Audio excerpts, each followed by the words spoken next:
s'agit du festival Île-de-France, et d'ailleurs je vous remercie de me laisser m'occuper des régions, puisque grâce à vous, en prenant le RER et le festival Île-de-France, j'ai pu aller au Tadjikistan, au Turkménistan, au Kazakhstan. Vous avez remarqué qu'on ne fait pas, dans un premier temps, pas trop loin. Pas trop loin. Le RER, ça va. Deux stations. Deux, trois stations.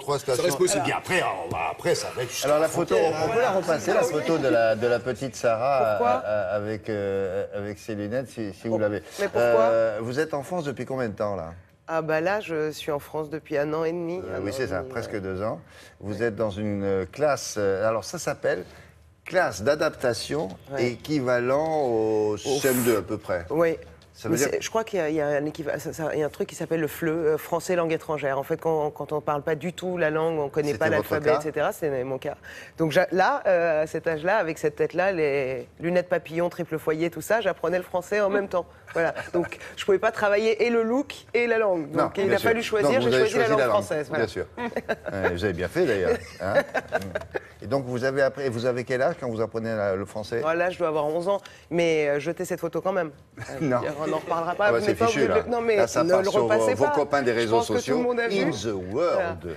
Voilà. Non, mais... Et le problème, vous voyez, c'est que ce qui a changé en 30 ans, ce sont les verres, vous voyez. Maintenant, on fait les verres qui ne grossissent pas les yeux comme ça.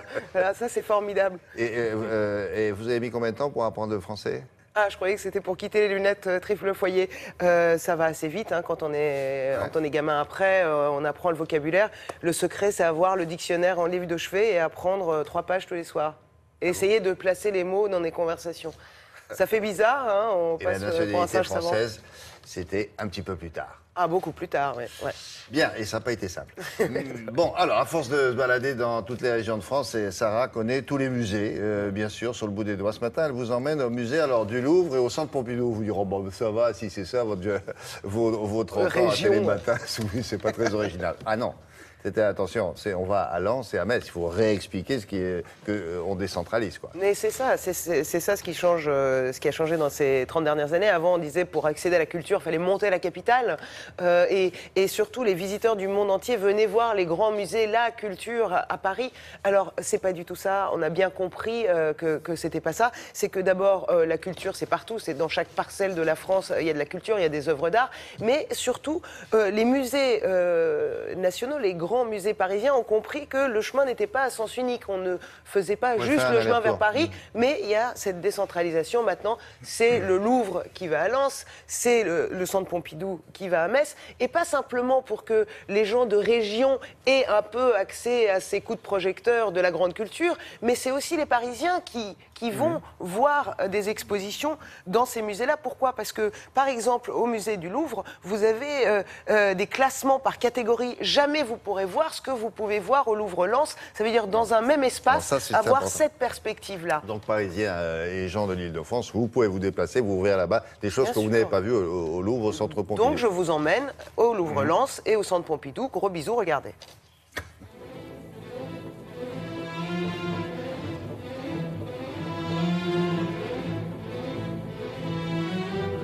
Il n'y a pas une capitale culturelle en France, il y a des capitales culturelles parce qu'aujourd'hui, il y a un vrai tissu culturel qui s'est créé sur tout le territoire, bien au-delà de la région parisienne. Au Louvre à Paris, les collections sont présentées par département, c'est-à-dire que vous avez la Grèce à un endroit, l'Égypte à un autre, ils travaillent par chapitre. Ici, on a voulu faire en quelque sorte tout le contraire, parce que quitte à avoir 2 Louvres, autant que ces 2 Louvres se complètent et portent un autre regard sur les œuvres. Et donc au Louvre-Lens, on insiste sur ce qui rapproche, sur ce qui va être en commun entre l'art de Mésopotamie, l'art d'Égypte et l'art de la Méditerranée du Nord, de la Grèce pour faire simple, sur les relations qui vont unir peintres, sculpteurs, lissiers qui font les tapisseries, orfèvres, etc. On insiste vraiment sur ce qui rapproche. Le Louvre-Lens, aujourd'hui, c'est une grande institution de la décentralisation culturelle. C'est un peu tôt pour dire vraiment que c'est une réussite. En tout cas, les indicateurs pour le moment sont très satisfaisants, avec plus d'1 500 000 visiteurs accueillis depuis l'ouverture, des visiteurs qui viennent pour moitié de la région Nord-Pas-de-Calais et notamment du territoire lensois lui-même, de vraies retombées touristiques pour le territoire. Donc un projet de transformation sociale, culturelle et économique qui est aujourd'hui en marche.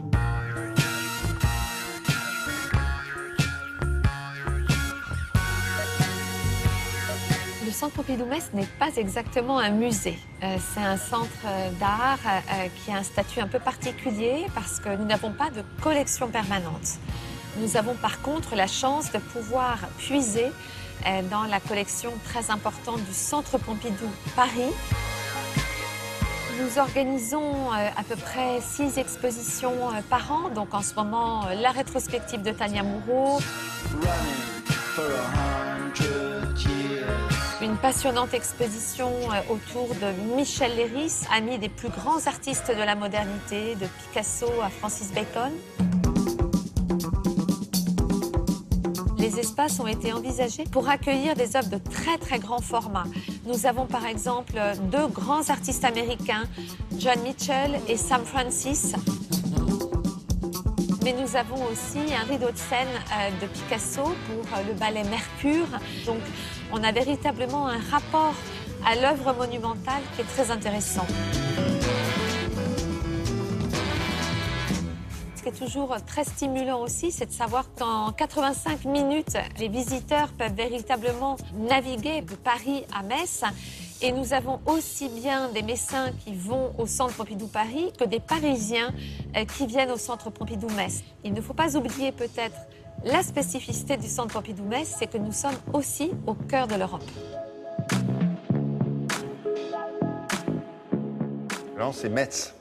Oui, Metz. Là, c'est Metz. Oui, exactement. Oui, et non, mais c'est ça qui a changé.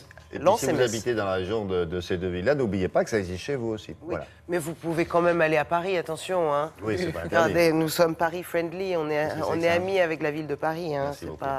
C'est pas parce que je suis région que j'aime pas Paris. Voilà. Plus tard. À plus tard. Dans quelques instants, les 30 ans de la publicité dans ce pays. Alors là, vous allez avoir des surprises. C'est Thomas Hervé qui fait ça régulièrement. Et là, il s'est adressé au pape, s'il vous plaît. Jacques Séguéla. À tout à l'heure.